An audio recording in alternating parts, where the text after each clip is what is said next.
Hello, everybody. Welcome back into another edition of Prime Sports World. And we got a very special edition of Prime Sports World as it is my father's birthday today. So shout out to Papa Huffman. Papa Huffman, as John and Julius likes to call him. Thank you very much for joining us here at Prime Sports World. And a very happy birthday to my dad. Wouldn't be here without him, so I appreciate it. Love you. I'll talk to you later on the phone as I do live like 2,100 miles away from my dad. But happy birthday, Dad. Hope you have a great day, and we'll chat on the phone a little bit later. Got you a little bit of a shout out on our newscast a little bit earlier. But yeah, if you like what we're doing here at Prime Sports World, please like, share, subscribe to the podcast. My name is David On Point Huffman. We're on today's episode of the show. We're going to be giving you our mock draft. Happy birthday, Dad edition, as we are now just a week and a half or so away from that NFL draft. Feels like we've been waiting for that to get here for a while now. But yeah, this is going to be about 4.0. We will have another mock draft next week as we get closer and closer to the draft. We also will have a ton of content this week as we get closer and closer to the showcase of the Immortals, WrestleMania coming up this weekend. If you did not hear the news, I will be at night number 2. But tomorrow, we're going to have UFL recap show. We will recap the week that was at WWE on Thursday, and then we will give you our full preview of WrestleMania on Friday. So keep an eye out for all that content. Like, share, and subscribe so you can stay up to date with everything we're doing here at Prime Sports World. Without further ado, let's talk about my mock draft for Happy Birthday Dad edition. And shout out to my dad still. Happy birthday.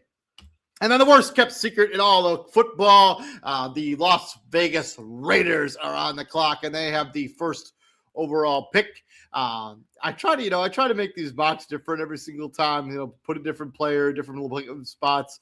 But I just can't when it comes to the Las Vegas Raiders. They're going to take Fernando Mendoza. He's going to be the first quarterback off the board here. He's the best quarterback prospect in this particular draft class. I don't think it's particularly all that close.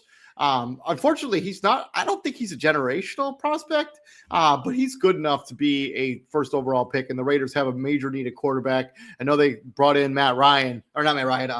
Kirk Cousins, but I still think that they're going to need a quarterback. He may not even play it for a hot minute.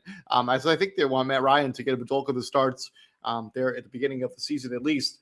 The Raiders do have a lot of needs besides quarterback, quarterback, wide receiver, offensive tackle, and defensive line. But they can address those other needs later in the draft. From there, I think when the actual draft actually starts, we got the New York Football Jets on the clock at number 2, and I have them taking the best defensive player available, although they do have another team that has some major needs, linebacker, wide receiver, edge, and corner, and they will be addressing edge with their first overall pick. They're taking Arvell Reese, the edge rusher out of Ohio State, 6'4", 243 pounds, lead athlete for the position, is probably the best defensive player in this draft class and addresses a major need for the Jets. They traded away Jermaine Johnson during this offseason, bring in the defensive tackle out of Texas, which I think is an upgrade for them. I actually really like that trade for the Jets.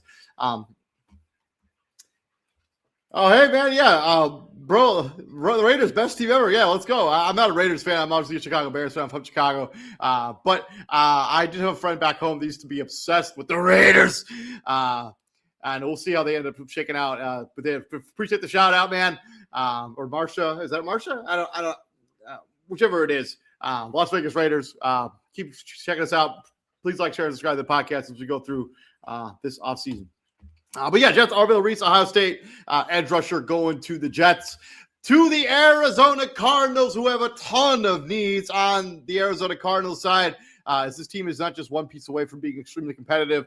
Obviously, offensive tackle, edge, quarterback, linebacker as their major needs. Since there is not a quarterback to take here, it'll probably be Jacoby Brissett taking the majority of the starts for the Arizona Cardinals. In this mock draft, I have them just in the safety position. I have them taking Caleb Downs, the safety out of Ohio State, as another Ohio State player goes in this particular area of my mock draft. He's a 6 foot, 205 pounds, twitchy safety. He has a high floor and ceiling. Think of him as a Kyle Hamilton type. This guy should be a day one plug and play starter in that secondary for the Arizona Cardinals. Secondary that could definitely use some help there for the Arizona Cardinals. Caleb Downs goes to the Cardinals. And then I got the Tennessee Titans on the clock, or do I? Although, you have noticed, I've updated it to the new logo for the Tennessee Titans. So all you Tennessee Titans fans out there, look at this new logo. It is cool. It is really nice. 4th overall pick, but unfortunately, this is where I have my first trade of this particular mock draft, and this is why I have the Commanders coming up. They're going to give up number 7 overall, and they're going to give up a second-round pick next year. Obviously, they don't have a second-round pick in this upcoming draft, or in this draft, so they will have to give up one next year. But they're coming up for one reason only. They're taking Jeremiah Love, the running back out of Notre Dame, and they're hoping in him and Jaden Daniels can be the backfield of their future. They have other needs, like going over to Washington Commanders. Their other needs is running back, edge, safety, and wide receiver. But Jeremiah Love is just too good to pass up here, and he takes pressure off of Jaden Daniels. He's perfect. And we saw Bill Bukowski-Marin kind of wear down towards the end of the season last year. They don't really have anybody else on the roster. They let Rodriguez go. And they also let the other running back go. So Jeremiah Love, moving up to get him, 6 foot, 214 pounds. He's a generational type running back. Think of him as a Saquon Barkley type. Think of him as a Bijan Robinson type. He should be a day one Pro Bowler for this football team and this franchise.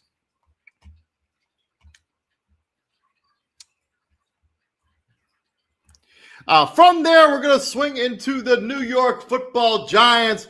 Christian Simpson's New York Football Giants. I just wanted to give a huge shout out to Christian. His great uncle passed away over the weekend. So our thoughts and prayers are with you, Christian. Love you, buddy. And if you want to go check out his content at any time, he's on the dailyblitz.blog. Go over there and give Christian Simpson a shout out. You could probably use it right about now. So appreciate you, Christian. Love you, buddy. But New York Football Giants, they're going to dent the trenches.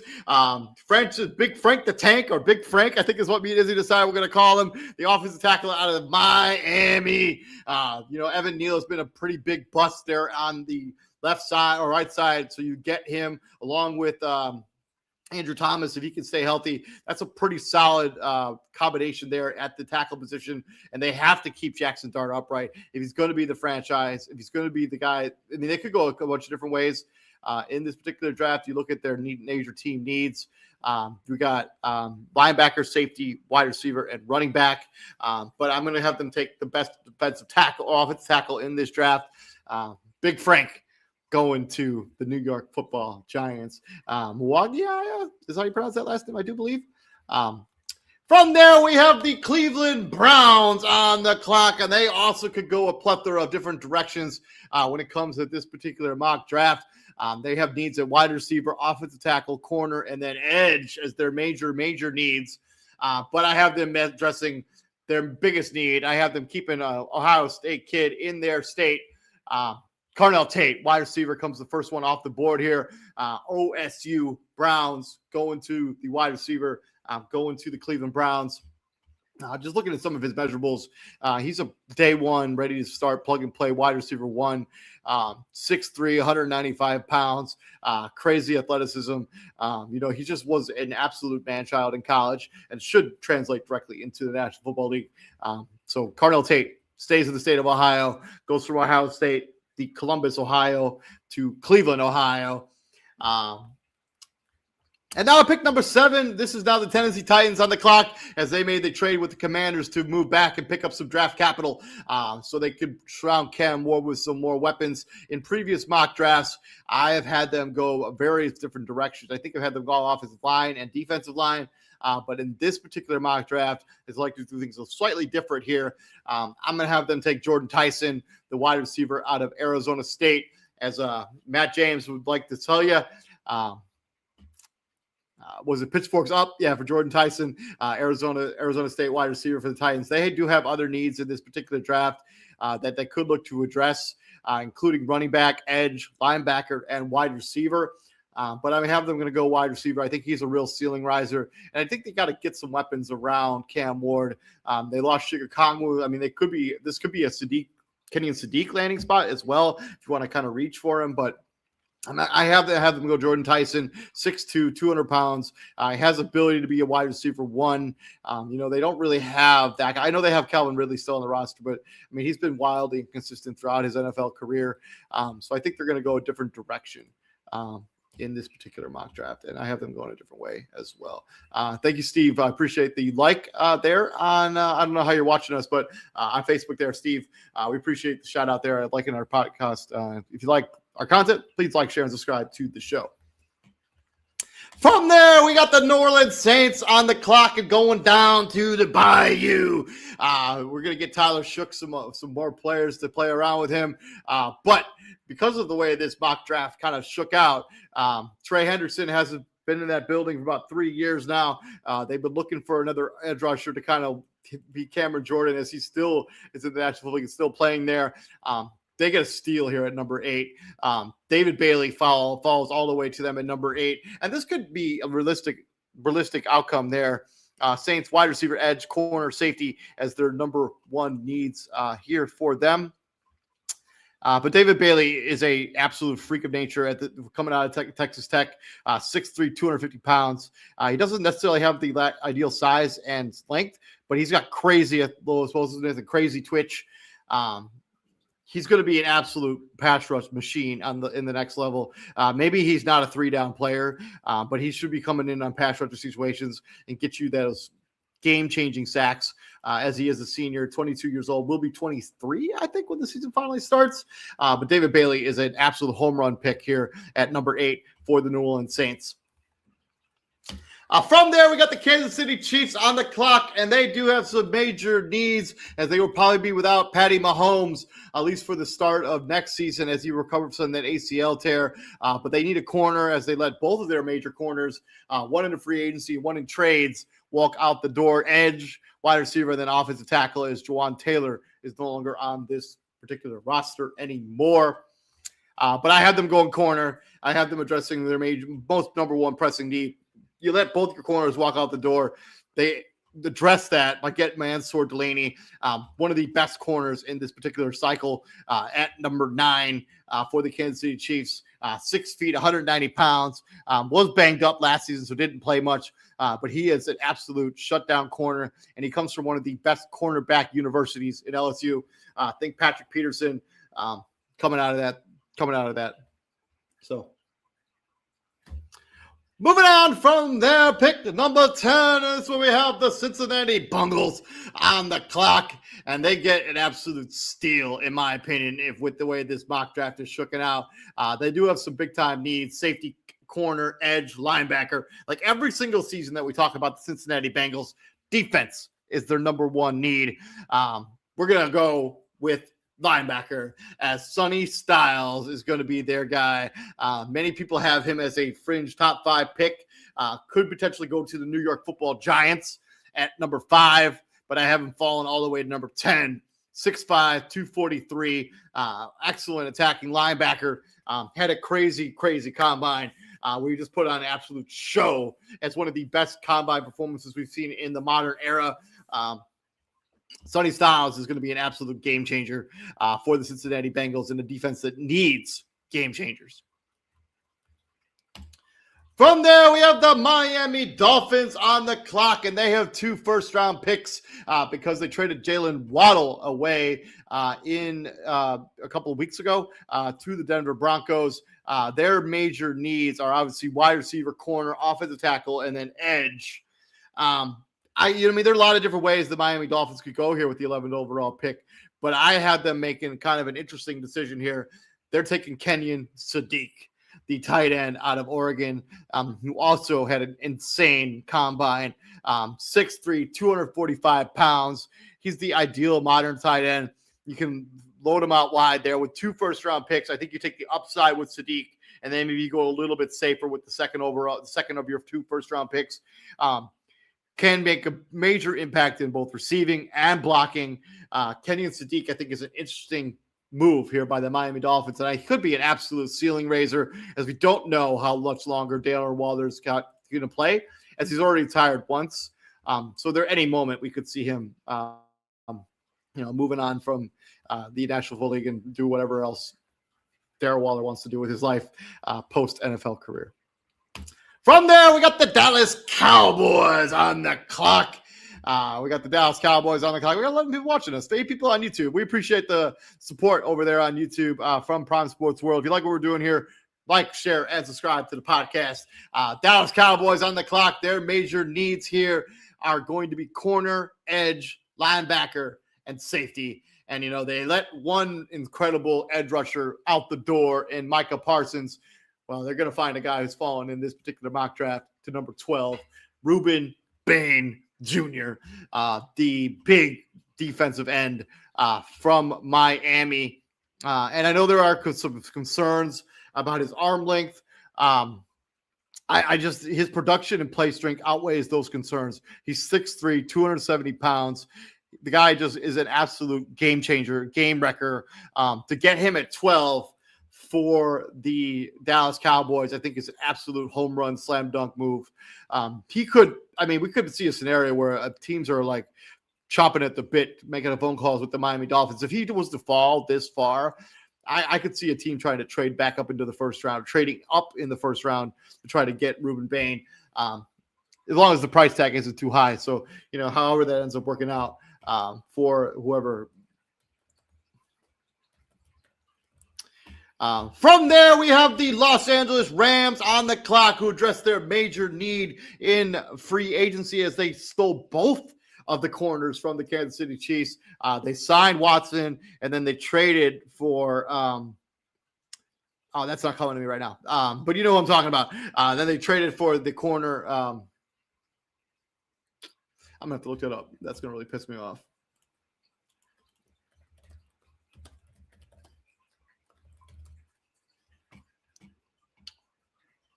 Trent McDuffie. Yeah, Trent McDuffie. They traded for Trent McDuffie, so they got both of the starting corners from the Kansas City Chiefs. According to NFL mockdraftdatabase.com, their major needs are wide receiver, offensive tackle, linebacker, and tight end. And they basically have been looking for an offensive tackle ever since Andrew Whitworth retired. It feels like a year ago, but it's probably been 5 now. I have them addressing that major need. They're going to go to the offensive tackle, and they're going to go to SEC country, and they're going to grab Monroe Freeland out of Georgia, who's a mammoth human being, 6'7", 315 pounds.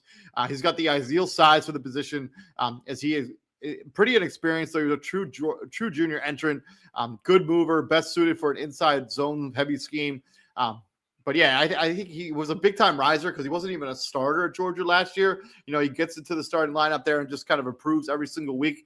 Monroe Freeling will be a Los Angeles Ram if this mock draft holds true, as they address their offensive line. To the Baltimore Ravens at number 14. Their major team needs are as follows. Interior offensive linemen, as they lost their starting center. Wide receiver has always kind of been a need for the Baltimore Ravens. Offensive tackle, and then tight end, as Mark Andrews getting a little long there in the tooth, and Isaiah Likely is now a Giant. But I have the Ravens addressing their interior offense. Actually, I have the Ravens addressing wide receiver, as Mekhi Lemon actually falls to them at number 14. In my last mock draft, I had them taking the interior offensive lineman out of Penn State. But Mekhi Lemon goes to from USC. The Trojan goes to the Baltimore Ravens. 5'11", 195 pounds. I think he's a really good complement to what they already have there in Zay Flowers. He absolutely could be an absolute game changer for Lamar Jackson and this offense if he pans out. From there, we got pick number 15 on the clock, and that's where we got the Tampa Bay Buccaneers. A little bit of a disappointing end to their season after, at one point in the season last year, it kind of looked like Baker Mayfield was going to be an MVP candidate, and played pretty well. But, he fizzled out on the stretch there a little bit, started having some nagging injuries. The season didn't really pan out the way that anybody really predicted for the Tampa Bay Buccaneers. Their major team needs is edge, linebacker, tight end, and then corner. I have them addressing the cornerback position. The best corner still on the board here is Jermon McCoy, the kid out of Tennessee. Will be 21 when the season starts next year. 6 foot, 193 pounds. He did not play last season at all, but he has crazy shutdown potential and press man coverage.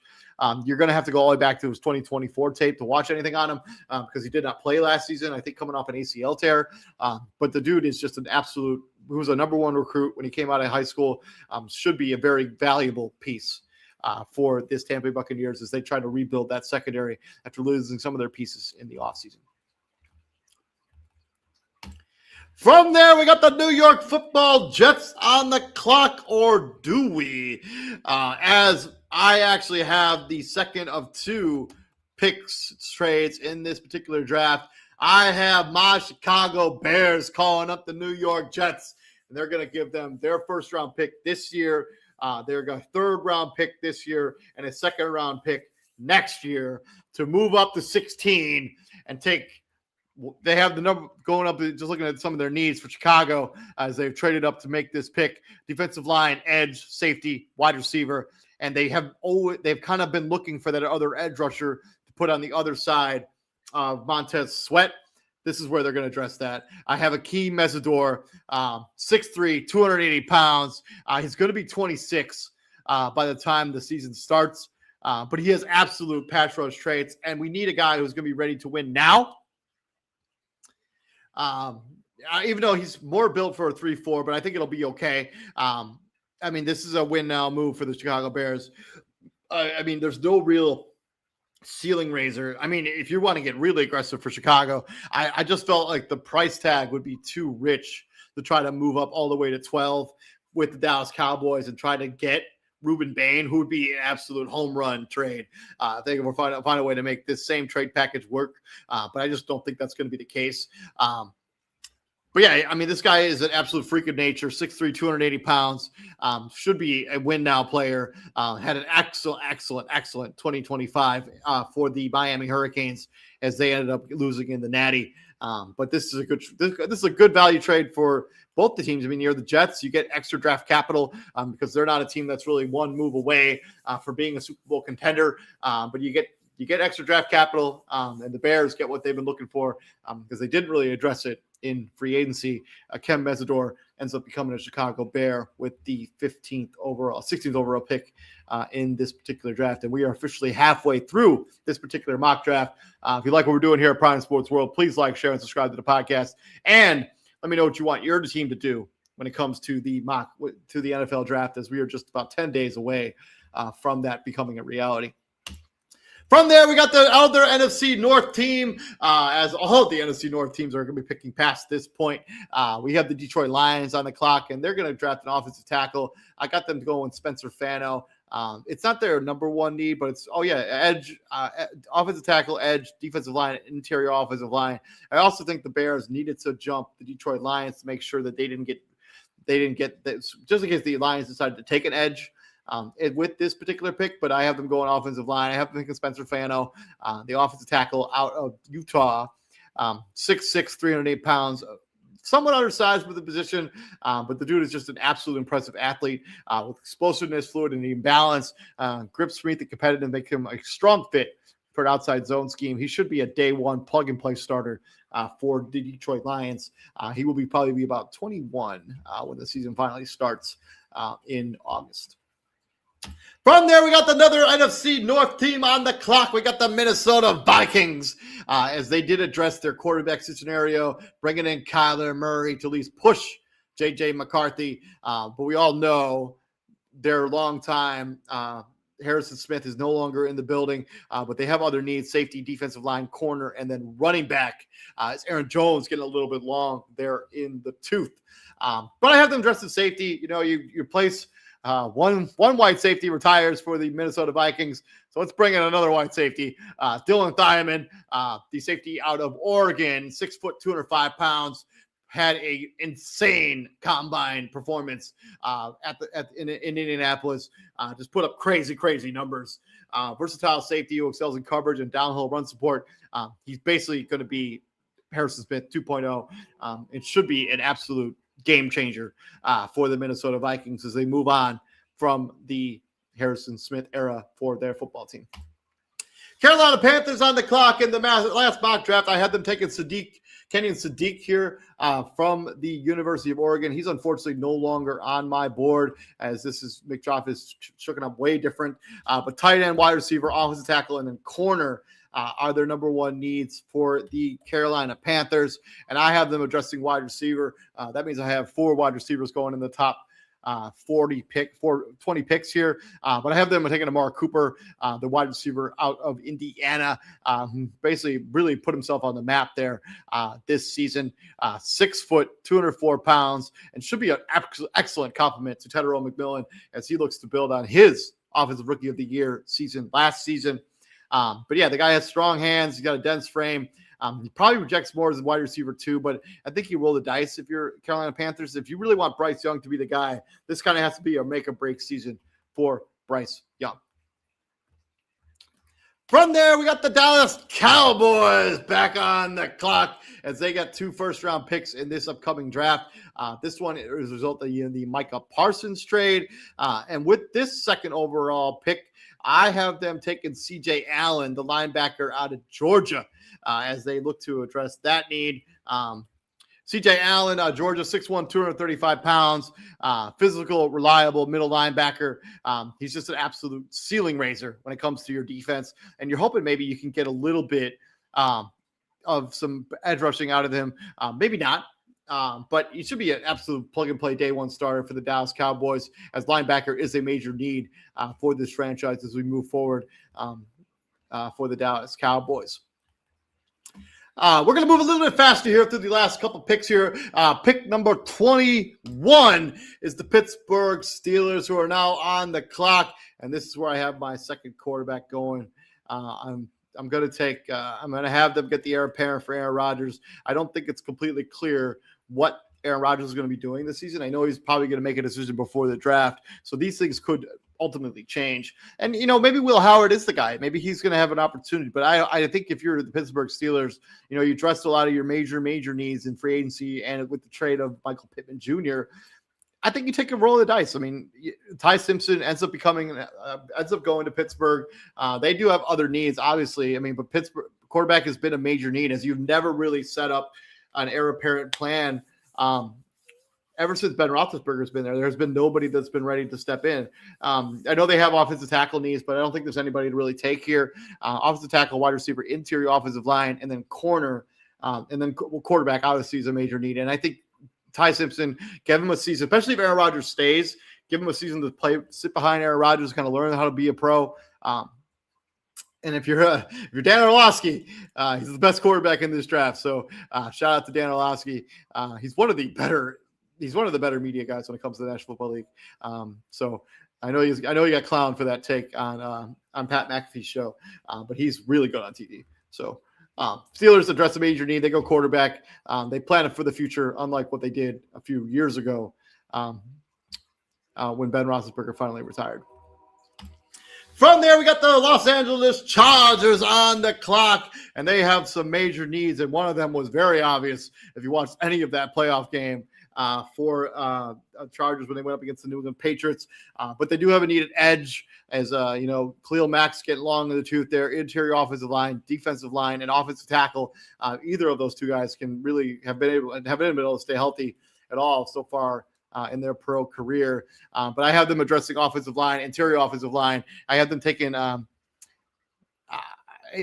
I'm just going to try. I'm not going to try. Ola Ione. I'm not sure how to pronounce that first name. Ola Ione, the interior offensive lineman from Penn State. He should be a plug and play day one starter for the Los Angeles Chargers, as he's 6'4", 328 pounds. He really broke out. 87 pass blocking grade as according to PFF. 12th among all guards in this particular draft class. He was just an absolute mammoth human being when it comes to, and he should be an absolute game changer for Justin Herbert as they look to rebuild that offensive line. And hopefully their two tackles that missed most of last season will be healthy for an entire campaign. And we can really see what these Chargers team is really capable of. If those guys can stay healthy and they can rebuild that offensive line. From there, we have the Philadelphia Eagles on the clock as a lot of news going on about Philadelphia, but they do have some major needs. Offensive tackle, edge, wide receiver, and then tight end. I have the Philadelphia Eagles addressing their offensive tackle position. I have them taking the offensive tackle out of Clemson, Blake Miller, 6'6", 315 pounds, another colossal human being. He has the frame, overall skill to make him a starting caliber offensive tackle, something that the Philadelphia Eagles are going to need him to be from day one. From their pick number 24, this is the Cleveland Browns as they are on the clock as opposed of the Hunter trade with the Jacksonville Jaguars last offseason. Sorry, hold on.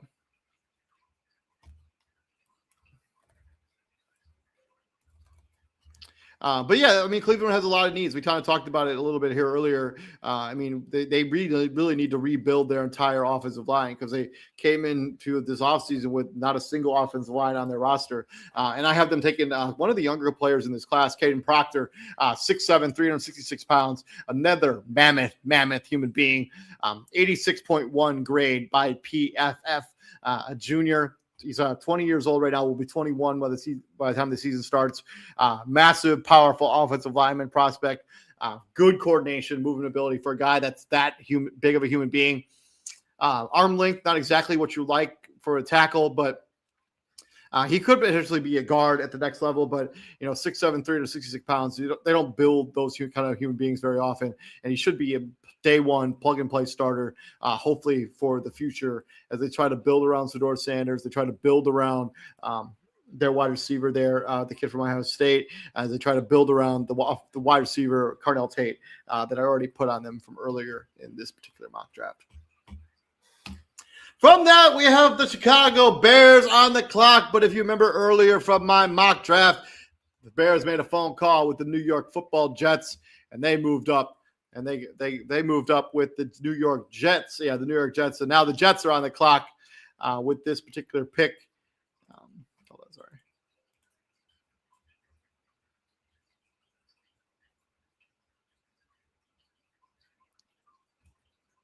I can't find this guy. Anyway, hold on.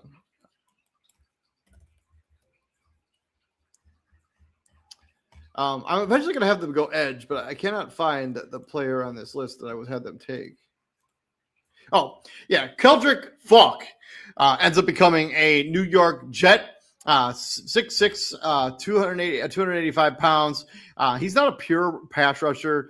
So, he's kind of a downgrade of what they would have gotten if they had just stayed at 16, moving all the way down to 25. But I mean, he's got the ideal fit for multiple fronts and odd fronts. He excels at holding line of scrimmage. It could be generate pressure through power. Could be an excellent run stopper at the next level. And this is a guy that, PFF has him ranked number 22nd overall best prospect in this particular draft class. Get him at 25. That's pretty good value for the New York Jets. And then staying in the AFC East, we have the Buffalo Bills on the clock, who did address their wide receiver need with the trade for DJ Moore. But they do have some other needs: edge, wide receiver, linebacker, and defensive line. I am going to have them get another safety. I think they need a safety as well. And I think this guy is too good on my board to kind of pass up here. 6'2", I got them taking the Emmanuel McNeil Warren. The safety out of Toledo.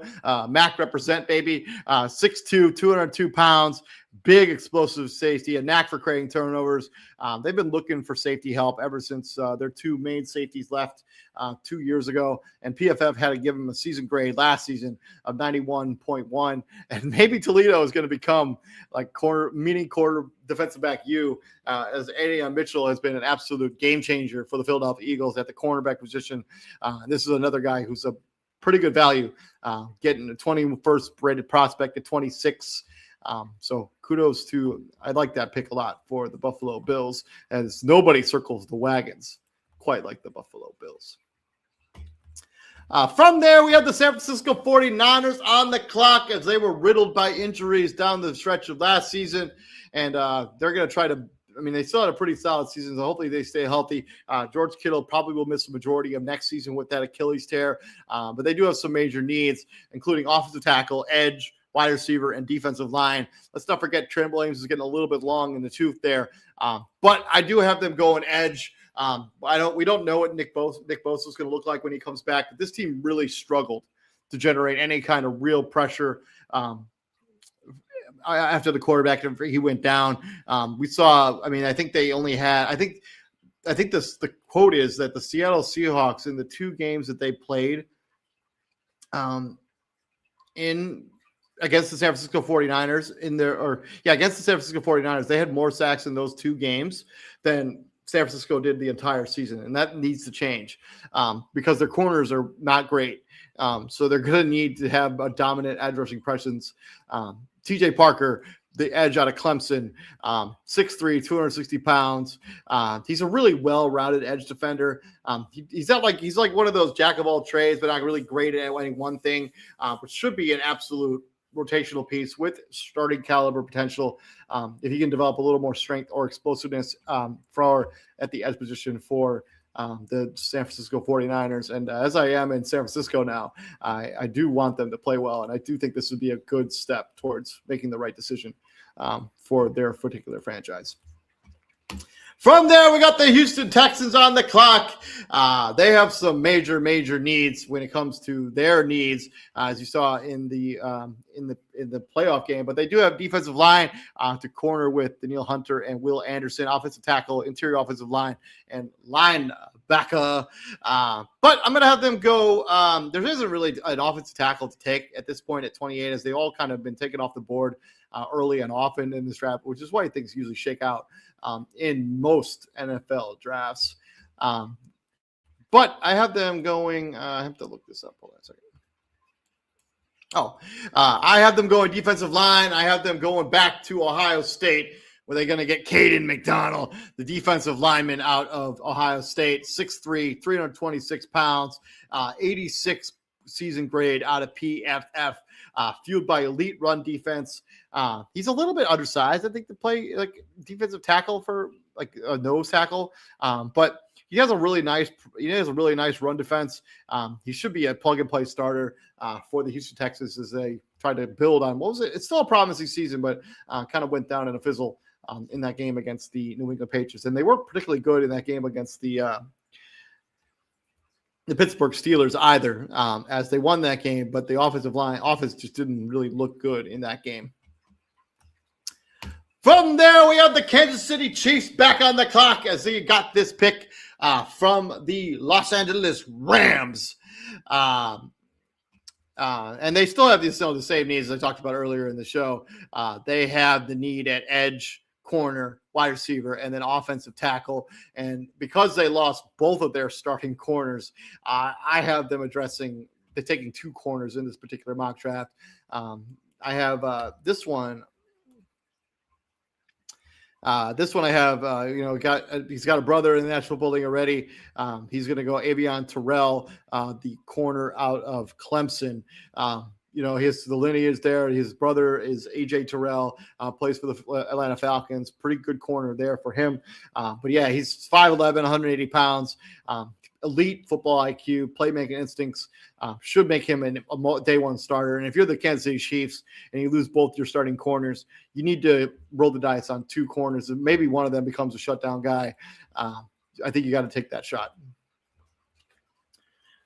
From there, we got the Miami Dolphins on the clock again. And this pick is coming over from the Denver Broncos as they traded Jalen Waddle a couple weeks ago. So now they're back on the clock. Wide receiver, corner, offensive tackle, edge, and offensive tackle are their major needs. And earlier on in this particular mock draft, I had them go with a tight end, kind of a surprising pick to many people. But I have this one. I have them going the traditional wide receiver. And I got to take Denzel Boston, the wide receiver out of Washington. He has the prototypical size, 6'4", 209 pounds, starting outside receiver that this team desperately needs, since both those guys are now gone, and Tyreek Hill and Jalen Waddle. And you kind of have an interesting combination there with Kenyon Sadiq, Denzel Boston, both of those wide receivers. And then you also have Darren Waller. And then you have some other, fringe wide receivers there as well on the roster.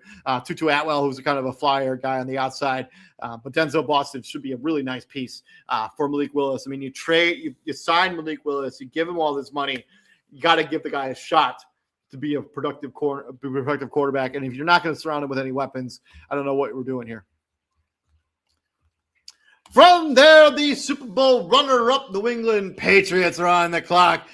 Their major needs are edge, offensive tackle, wide receiver, linebacker, tight end, defensive line as well. But to a lesser extent, I think their biggest need is obviously a wide receiver. I'm not even sure who's on the roster right now, a wide receiver for the New England Patriots, but there isn't really anybody to take here.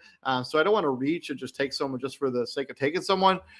So I'm going to have them address their other major need. And I'm going to go to Texas and bring the guy from Texas up into the New England area. Cassius Howell ends up becoming a New England Patriots, 6'2", 445 pounds. Got great hand usage, burst, and pass rush arsenal. Should be a disruptive situational edge rusher, and the New England desperately need somebody like him to come in and be a productive player, because we kind of saw what happened to them in the Super Bowl, as they were really not able to get a ton of pressure under Sam Darnold in that Super Bowl. And then finally, the Super Bowl champions, Seattle Seahawks. This is a team that can absolutely they can absolutely just take best play available. But they do have some needs. I mean, corner, edge, running back, wide receiver. Running back is a major need for them. But I just didn't think there was a running back to take here at the very end of the first round. So I'm going to have them go to corner. We know Reek Wallen is no longer in the building. He's now a member of the Philadelphia Eagles. So I'm going to go down to Tennessee. We're going to be singing Rocky Top as we bring in Colton Hood for the Seattle Seahawks, 6 foot, 195 pounds. Probably he wouldn't need to start right away. So he gets the season to kind of, just kind of translate into the season. He's only been 1 year starter from the University of Tennessee, but his upside is really immense. So we'll look for seeing him go into the Seattle Seahawks as he can kind of develop behind a Witherspoon. Who better to learn from than a guy who's going to be an All-Pro for the foreseeable future for the Seattle Seahawks. And right there, my 2026 NFL mock draft. This is my happy birthday dad edition of the show. But yeah, thank you very much for joining us. If you were here for the entire show, I do appreciate that very, very much. Please like, share, and subscribe to the podcast if you like what we're doing here at Prime Sports World. And just a quick recap of the schedule for the remainder of the week. UFL recap show tomorrow. This week at WWE on Thursday. WrestleMania preview on Friday. So yeah, I mean, we're bringing you the content. We're going to keep pumping it out. This has been Prime Sports World. Please like, share, and subscribe to the podcast. And we bring the heat. I'm David on Point Huffman. You all be safe out there and have a great weekend. Or, the rest of your day. Peace out.